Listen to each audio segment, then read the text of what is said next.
El uso histórico del medio por parte de los humanos va dejando huellas que nos van a definir cuál ha sido esa intervención.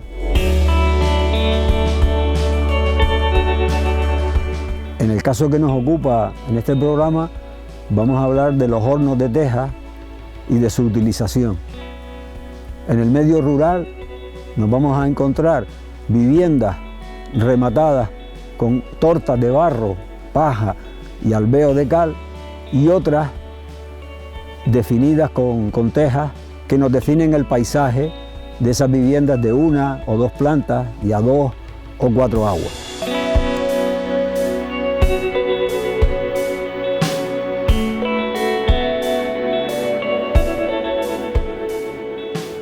Los hornos de teja diseminados por la comarca mantienen una estructura y un tamaño bastante modesto, por lo que suponemos que la producción iba a ser muy cercana a la finca, a la hacienda o al barrio o la aldea donde iban a estar localizados. El caso en el que estamos en Los Corralillos es un horno adosado a una finca, hoy tristemente prácticamente desaparecida, que nos induce a que se construye el horno para un uso muy concreto en esta zona.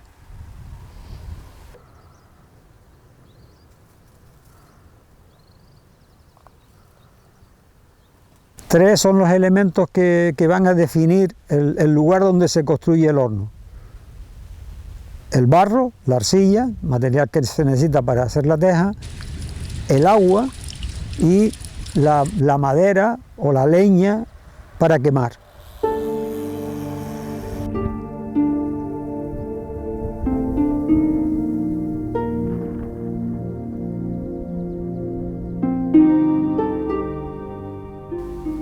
Este modesto horno, situado en las afueras de Agüimes, en la solana del Barranquillo de Lancón, pudo tener un uso mixto, tanto para la elaboración de cal con la piedra caliche, como para la elaboración de tejas que se necesitasen en la zona del lugar.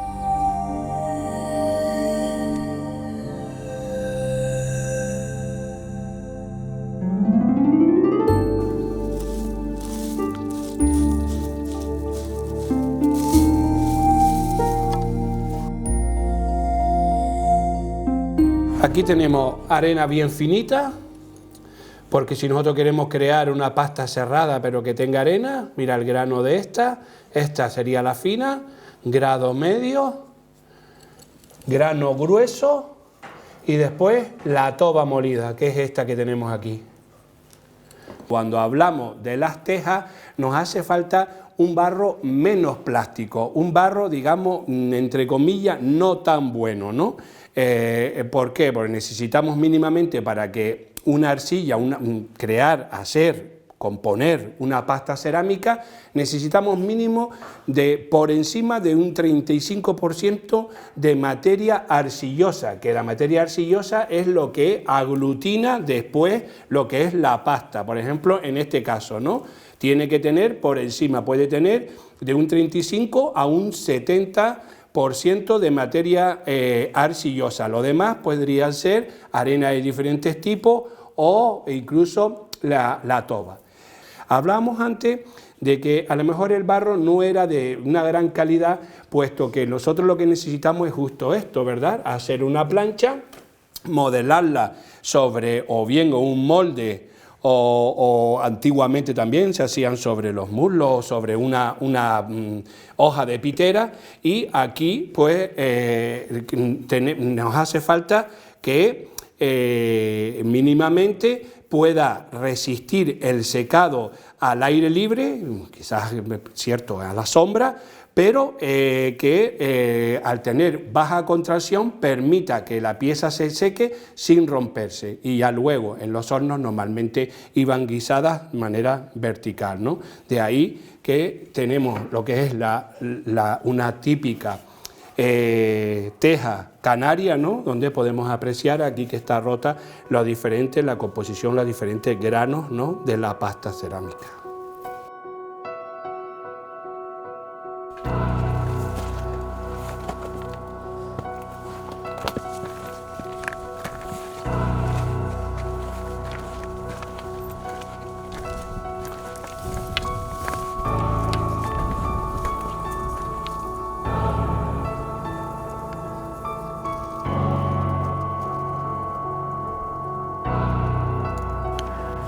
Desde esta atalaya se nos olvida el arduo sacrificio que realizaban los trabajadores, ya no solo en la construcción de este excelente horno, con esas paredes de piedra seca excelentemente trabajadas, con el mortero interior de barro para mantener el caldeamiento, sino por este paisaje que desde aquí observamos.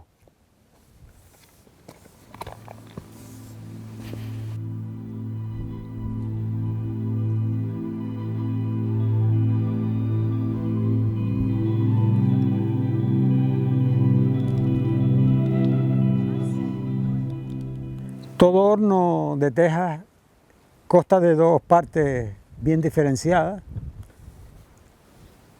el cubo o la cubeta que estamos observando y la hornilla por donde se foguea dicho horno. En este caso, este horno de Temisas tiene dos características muy singulares. Una, que el cubo es cilíndrico. Normalmente nos encontramos troncocónicos más anchos en su base que en la boca de la chimenea, pero en este caso es completamente cilíndrico. Y además tiene una zona, una abertura de carga lateral en su cima para facilitar el colocado de las tejas que se van a guisar.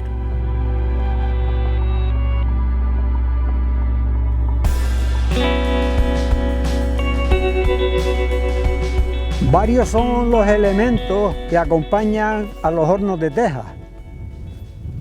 Nos encontramos con la pila donde se va a amorosar, donde se va a humedecer el barro, la arcilla o ya el mortero preparado, porque ya aquí se ha mezclado con la arena de barranco. Y en este caso hay dos piletas que consideramos que en la mayor es donde se pisa el barro y en la pequeña se va a ir guardando para que se amorose e ir utilizándolo luego en la construcción de las tejas.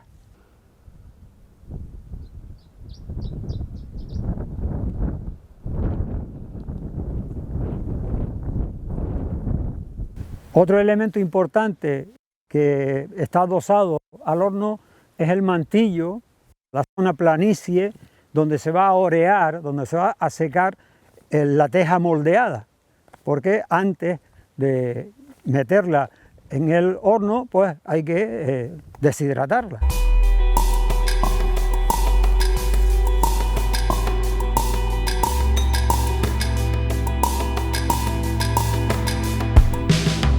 En el margen derecho del barranco de Tirajana, a la altura del caserío de las Sorruedas, nos encontramos un horno de tejas modesto en su construcción y tamaño,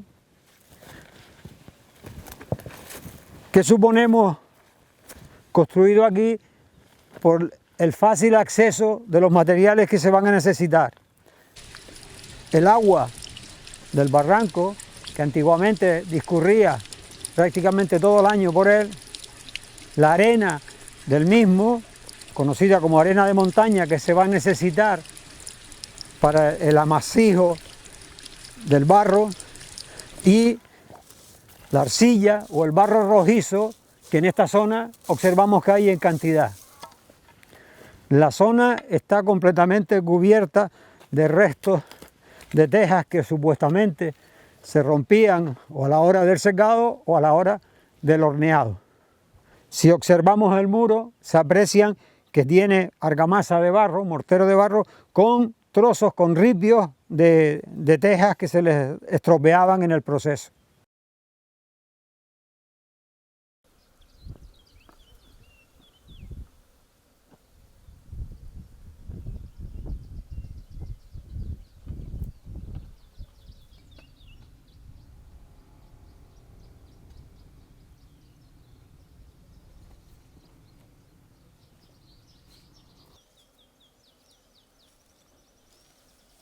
La presencia de trozos de ladrillos también hechos de este mortero, de argamasa de barro con arena de barranco, nos pueden indicar dos cosas.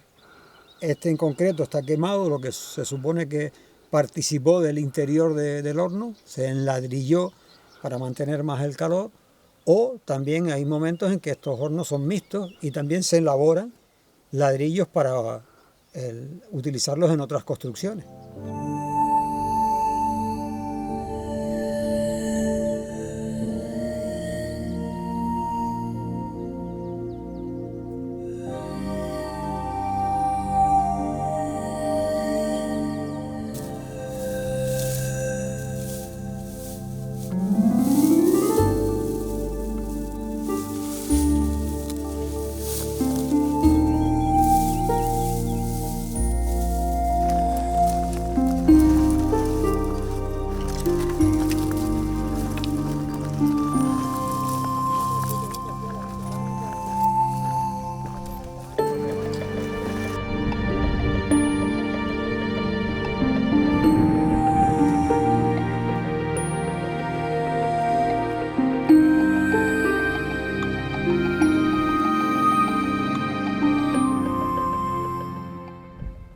Las crónicas hablan de como mínimo 8 hornos en la comarca de Tirajana, ¿no? Sí, pero de todas formas hay que distinguir entre los que hay en las medianías y en la costa. Yo con conciencia de que haya en la costa en estos momentos reconozco uno solo. Y aquí arriba, sin embargo, hay de 4 o 5, dependiendo de las opiniones. Otra característica es que están como muy diseminados, alejados de las poblaciones. Y probablemente cerca de donde demandaban la teja. Yo creo que está la doble realidad esa.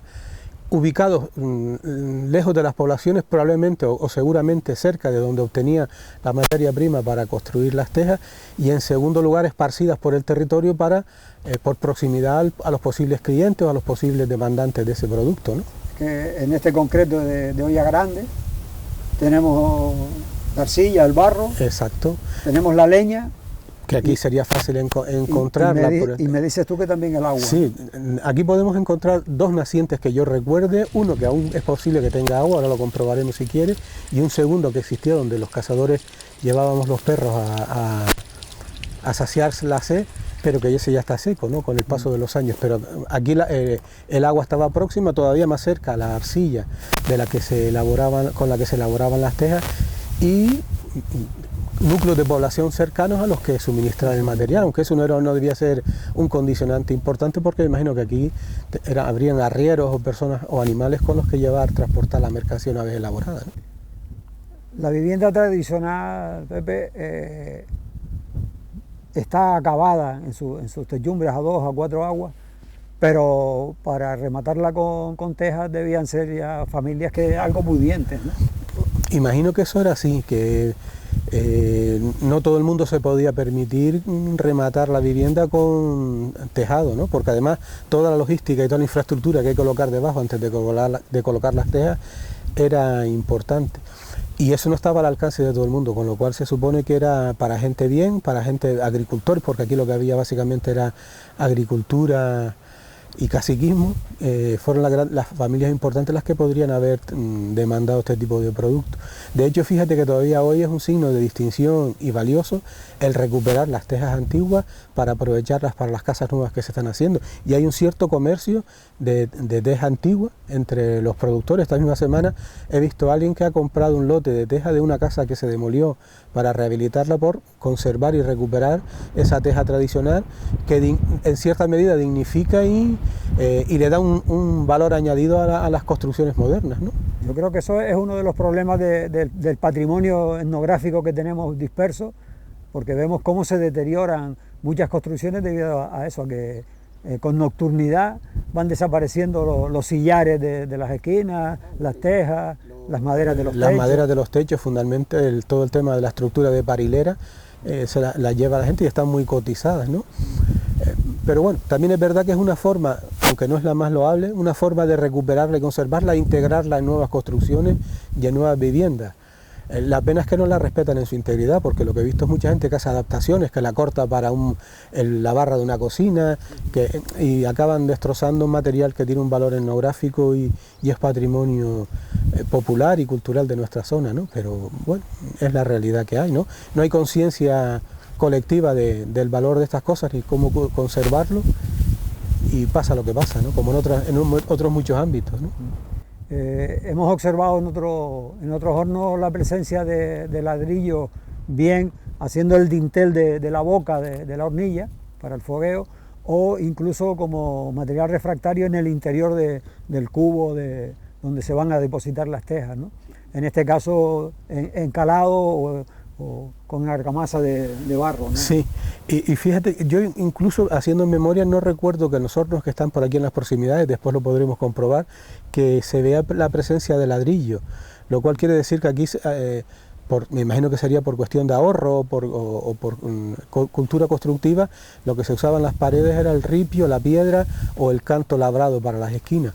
Y la teja en la cubierta, pero no el ladrillo. No es muy habitual aquí arriba que se usara. A lo mejor era incluso por limitaciones económicas de la gente, que no se podían permitir comprar la teja, comprar el ladrillo y construir a partir de esa inversión previa tan amplia, ¿no? En este caso lo que apreciamos es lo que se conoce como piedra muerta, para que no restraye por la contracción, dilatación, y además también absorbe bastante el calor y lo mantiene. Exacto, ayuda a contener y a mantener la temperatura y a lograr el óptimo de calor cuando se hace el cocido de la teja. Y después por fuera ya ves que sí se pueden permitir, para reforzarlo, utilizar otro tipo de basaltos, sí, o cualquier otro material. La externa muchas veces no tiene que ver con esto. Exactamente. Aunque aquí en esta zona solo son traquitas, no hay basaltos, sí, pero sí se ve que eligen la interior sobre todo para...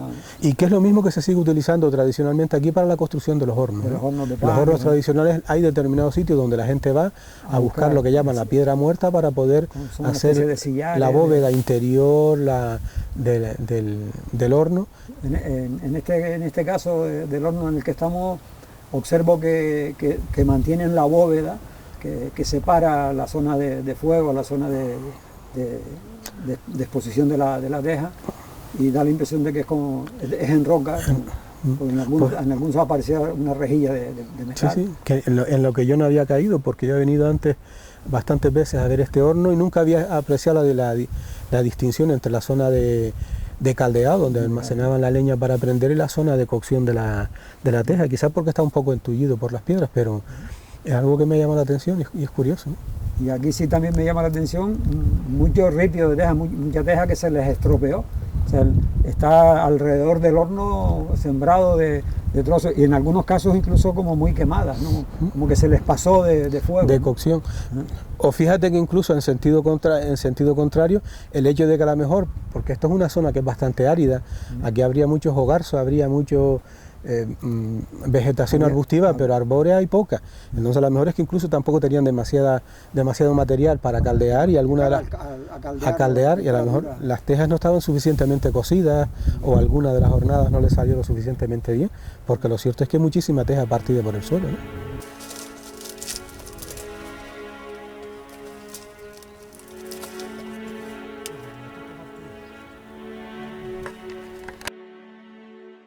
En el entorno de Temisa nos vamos a encontrar varios hornos, prácticamente siempre fuera de lo que es el núcleo de población, pero sí unidos a haciendas, a fincas, y a la vez al lugar donde tenemos el barro y tenemos el agua. Elementos indispensables para hacer la teja, el amasado, moldeado y el horneado.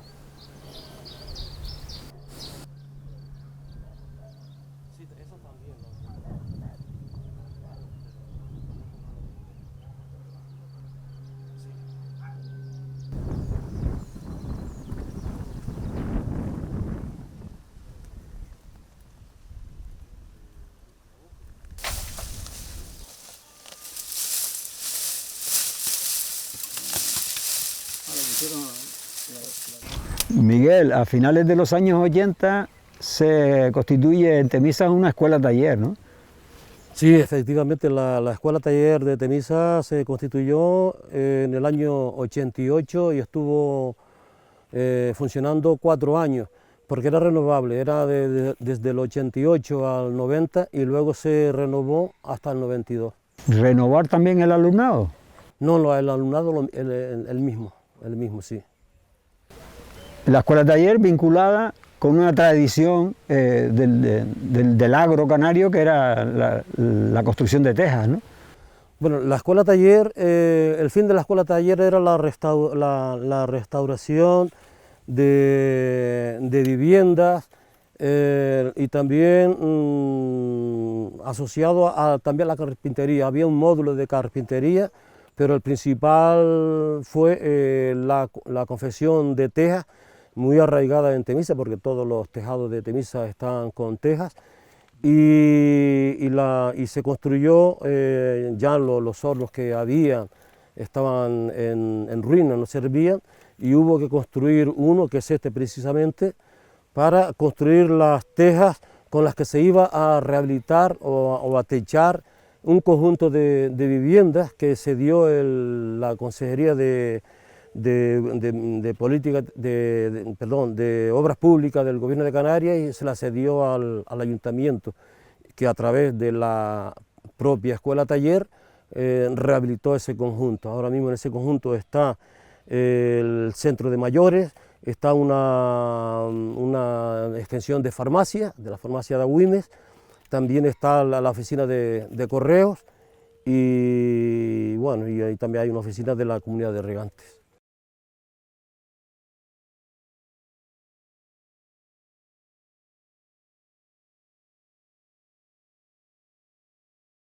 Al construir este horno me imagino que tomaron las medidas de algunos de los que tenemos por aquí, o bien de los cañadones o el de los barros.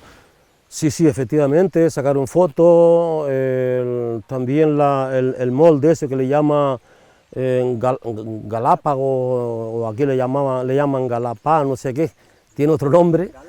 Galápagos, sí.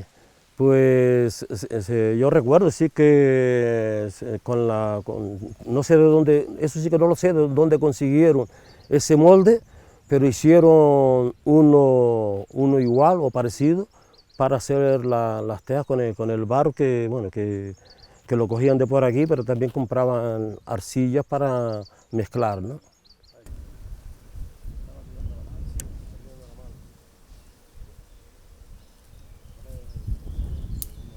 Incluso recuerdo que mi madre misma, ella se acordaba de cuando chica iban a buscar agua y llevarla hacia un determinado horno, donde precisamente los hornos se hacía donde estaba cerca la arcilla, la tierra de Zamora en este caso también, y le pagaban una perra, 10 céntimos de peseta, de las antiguas pesetas, por cada cacharro que transportaba. Sí.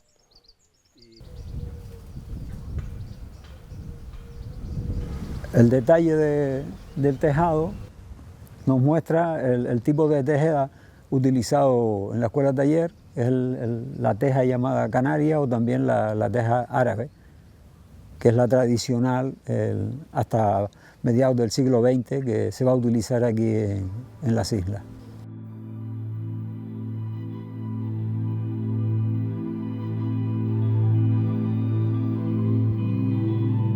A las viviendas rurales más modestas, aunque siguen teniendo la misma estructura, a 2 aguas o a 4, con el acabado interior de la viga maestra con las traviesas, las tillas que van a sujetar la torta de barro y paja, van a estar alveadas para impermeabilizarla.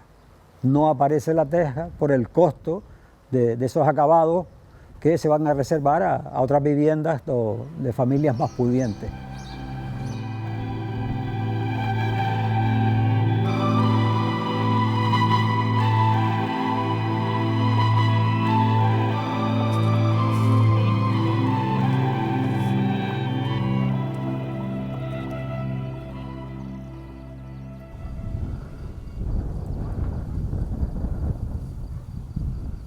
La vivienda rural canaria, normalmente mimetizada en el medio, va a ser construida con materiales del lugar, muros de piedra seca, con ripios de pequeñas piedras para cubrir los huecos. Con el interior vemos la pieza cumbrera, normalmente hecha de un tronco de pino canario, como es el caso que nos ocupa, los más pudientes rematándolos con tejas. Esta la encontramos muy cerca de varios hornos de tejas en el pago de Temisa.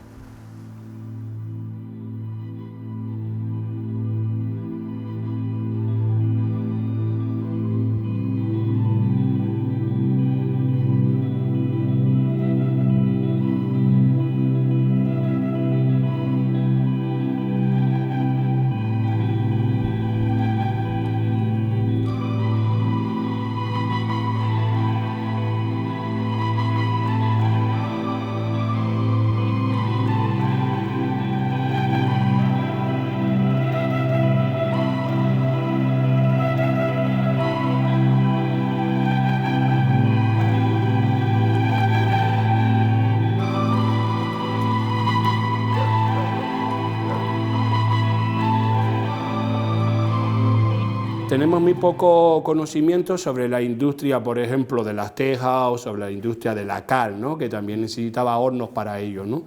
Pero lo que sí está claro es que con la conquista ya los nuevos colonos pues sí que traían conocimiento de cómo hacer las tejas y tal, puesto que anteriormente aquí no se hacían tejas. Lo que tuvieron que acercarse, digamos, a conocer y acercar los dos mundos, ¿no? El mundo de la alfarería tradicional y el mundo de la teja, para enriquecerse y sobre todo para el conocimiento de los tipos de barros que habían y el comportamiento que tenían, ¿no?